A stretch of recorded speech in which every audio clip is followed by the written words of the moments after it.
बिस्मिल्लाहिर्रहमानिर्रहीम। MA Urdu part 1 राजा गिद्ध बानो कुद्सिया का लिखा हुआ नावल, इसके बारे में आज बात होगी। पहले हम बानो कुद्सिया के बारे में कुछ अर्ज़ करेंगे क्योंकि उनकी खिदमात अदबी खिदमात लातादाद और लाजवाब हैं। उनका अहाता थोड़े वक्त में और थोड़े लफ्ज़ों में करना बहुत मुश्किल है, लेकिन ये हमारी मजबूरी है। हम इब्तदाई जो उनकी मालूमात है वही फ़राहम कर सकते हैं।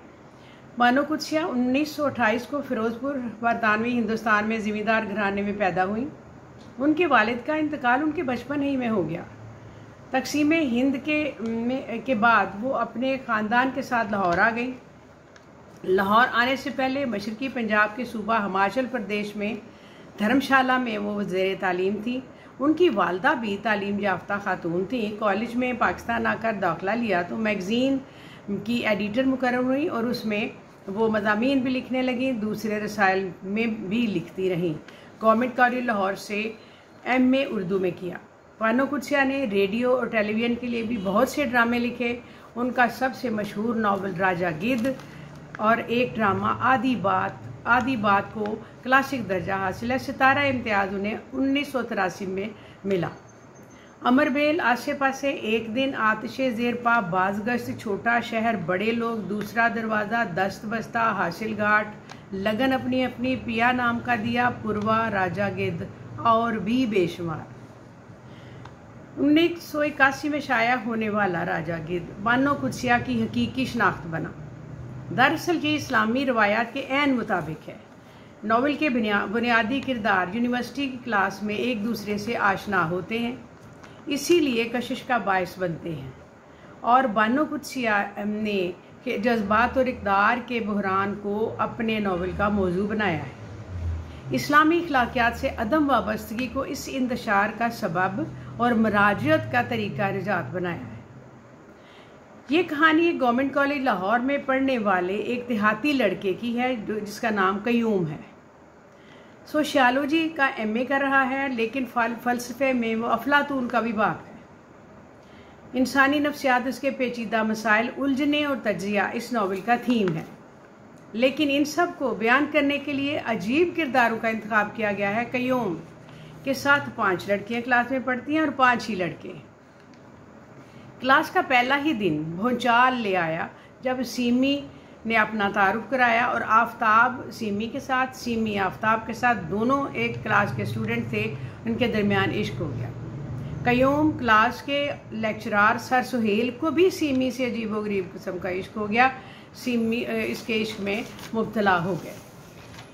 आफ्ताब को वो अपना रकीब नहीं समझते थे, जिसका बाप करप्ट था। सीमी एक ब्यूरोक्रेट की बेटी थी। माँ बाप उसको बिल्कुल कंट्रोल करने के काबिल नहीं थे। सीमी वालिदैन की नाचाकियों से तंग आकर अपनी ज़िंदगी हॉस्टल में गुजार रही थी और बाप से भी ज़्यादा याशी करती थी। वो एन्जॉयमेंट ही सबसे बड़ी खुशी थी उसके लिए। आफ्ताब के इश्क ने उसको 7वें आसमान पर पहुँचाया, बिल्कुल उसी तरह ज़मीन की 7वीं तह में गाड़ दिया जब आफ्ताब की माँ ने उसको बहू के तौर पर कबूल करने से इनकार किया। आफ्ताब पाकिस्तान के सबसे बड़े कालीन फरोश का बेटा था। उसकी मंगनी उसकी मामूजात से हो चुकी थी। शुरू ही में उसके आइडियल शख्सियत दिखाया गया है, मगर मुसन्निफ़ा ने इससे फ़लसफ़ा जुड़वाने के इस चक्कर में खुद ही उसकी शख्सियत को मसक कर डाला है। आफ्ताब ने वालिदैन के रज़ा के लिए ज़ेबा से शादी कर ली और सीमी के लिए वालिदैन के सामने डट न सका और उसे छोड़ दिया।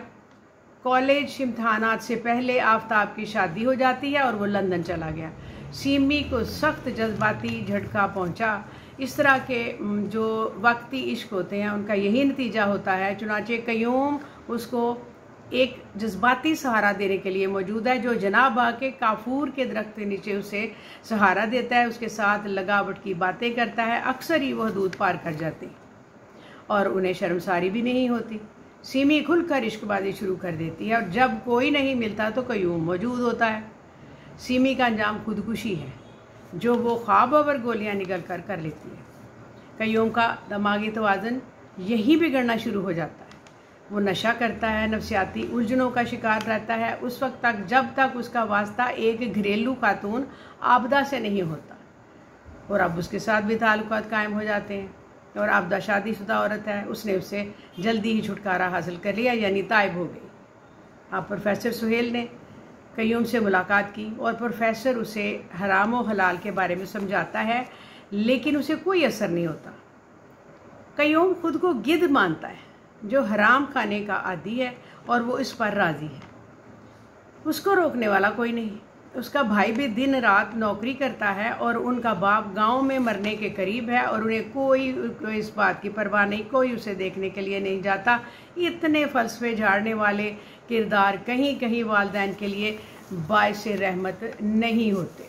सबसे पहली बात तो ये है, नावल का किरदार जो नावल के जो दो रुख हैं, एक परिंदे हैं, उनकी तारीख साज बैठक के मनाजर दिखाए जाते हैं। गालिबन रूह परिंदों से मुशाबत रखती है। बहस से, लंबी लंबी बहस से ये साबित किया जाता है कि गिद्ध हराम खाता है, इसलिए उसको दीवानगी के दौरे पड़ते हैं।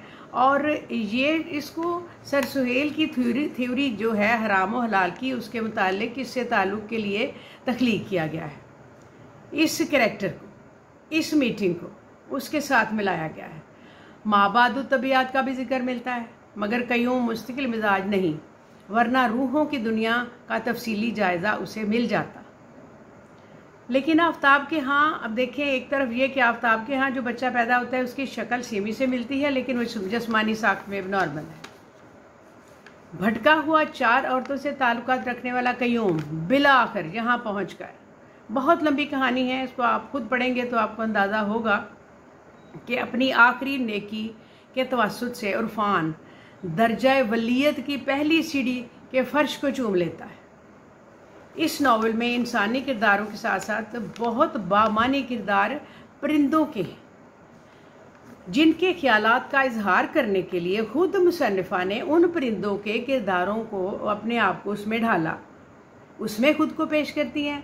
लगता है कि वो ऐसी आवाज़ बनकर सामने आई जो सब कुछ बयान कर सकता है और उसकी सोचों को सोचती हैं, उनके इंसानों के हवाले से मुमकिना ख्यालात को इस तरह पेश करती हैं कि लगता है कि ये सब कुछ समझ रही हैं।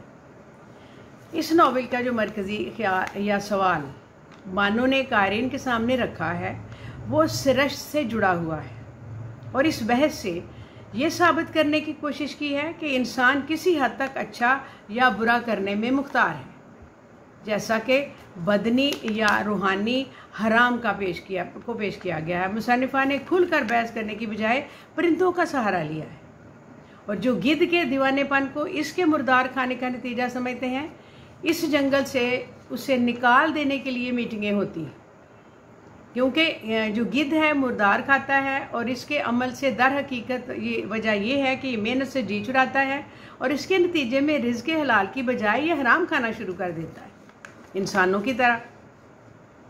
क्योंकि गिद्ध ने जो तरीका अपनाया है वह शऊर और दीवानगी एक दूसरे की ज़िद हैं, मगर मुसन्निफा इंसानी तबाही में कभी शऊर और फ़लसफ़ों को इल्ज़ाम देती हैं और कभी इंसान के दीवानेपन को। इस नावल का जमालियाती पहलू बहुत मजबूत है, बहुत से इक़्तिबासात और जुमले अहम हैं, बेसाख्ता नोट करने के काबिल हैं। इतना ज़बरदस्त ये नावल है, कहानी कमाल है, फ़लसफ़ा बहुत है, नुकात बहुत आला हैं। लेकिन जो कयूम है ना, जो मरकज़ी किरदार है, दूसरे किरदारों में खुद फ़ाल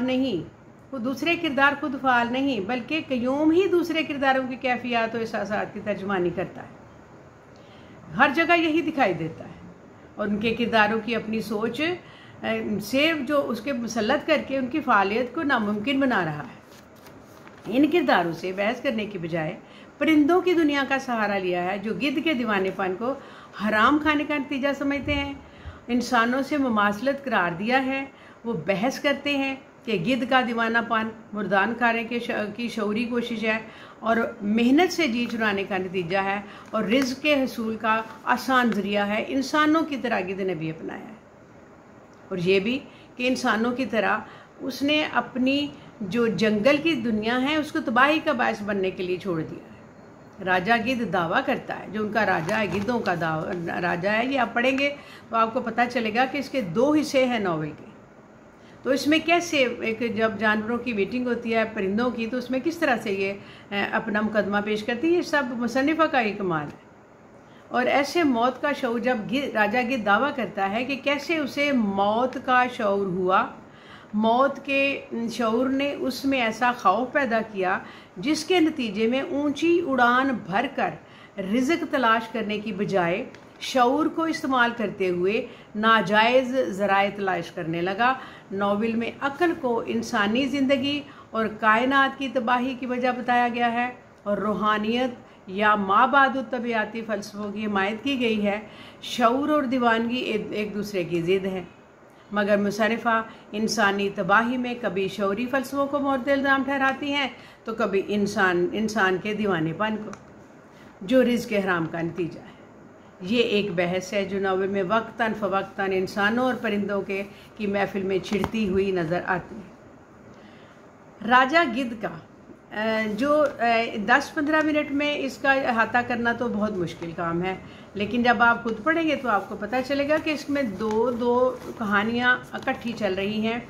एक परिंदे जमा होते हैं जो कि गिद्ध की वजह से परेशान है, और वो एक इंसान है जो एक इंसानों की मखसूस कहानी कयूम, सीमी और उसके साथ जो आफ्ताब है, आफ्ताब के साथ उनके दूसरे साथी सर सुहेल, ये तो एक मखसूस तरीक़ाकार से चले आ रहे हैं। कहीं पर कोई नाइंसाफ़ी होती है, कहीं पर ये बदनीयतियाँ होती हैं और बदफेलियाँ होती हैं, ये तो चलता है। लेकिन एक बात जो ये हमें किसी और नॉवेल, किसी और कहानी में ये बात नज़र नहीं आती कि परिंदों की मीटिंग किस लिए होती है।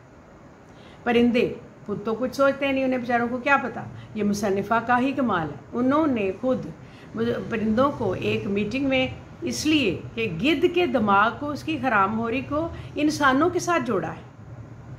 एंड में जब आपको अंदाज़ा होगा कि किस तरह से एक आफ्ताब, उसकी क्या अंजाम हुआ था। आफ्ताब का अंजाम भी मौत ही था, और सीमी भी खुदकुशी कर गई।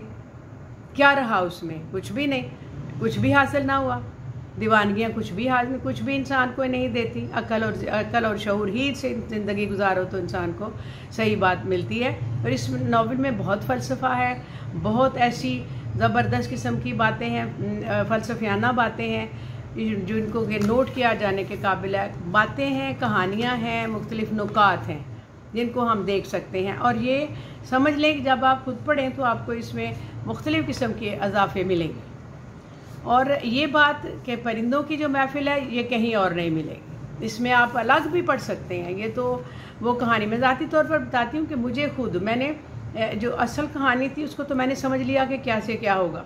उसके बाद जो बात असल थी परिंदों की महफिलों की, वो मैंने बहुत अच्छी तरह से इसका कनेक्शन उसके साथ समझा कि ये कैसे क्या इसके साथ उन्होंने इसका कनेक्शन जोड़ा है। इंसान के लिए उन्होंने मीटिंग कैसे की है कि गिद्ध, जो राजा गिद्ध है, वो अपने पूरी बरादरी की नुमाइंदगी करते हुए बताता है, अपनी वकालत करता है, और वो क्यों हराम खाता है, वो क्यों मुर्दार खाता है, उसकी वो वकालत कर रहा है। और सारे परिंदे उसी वजह से परेशान हैं कि इसकी हरामखोरी की वजह से वो मुलव्वस हो रहे हैं, उनके ऊपर बुरे नताए जा रहे हैं। और ये राजा गिद्ध का जो अंजाम है ये आप खुद पढ़ें, और इसमें अगर आपको कोई और बात नज़र आए तो आप इसमें शामिल कर सकते हैं। इसको लिंक कीजिए, शेयर कीजिए, सब्सक्राइब कीजिए। शुक्रिया, अस्सलाम वालेकुम।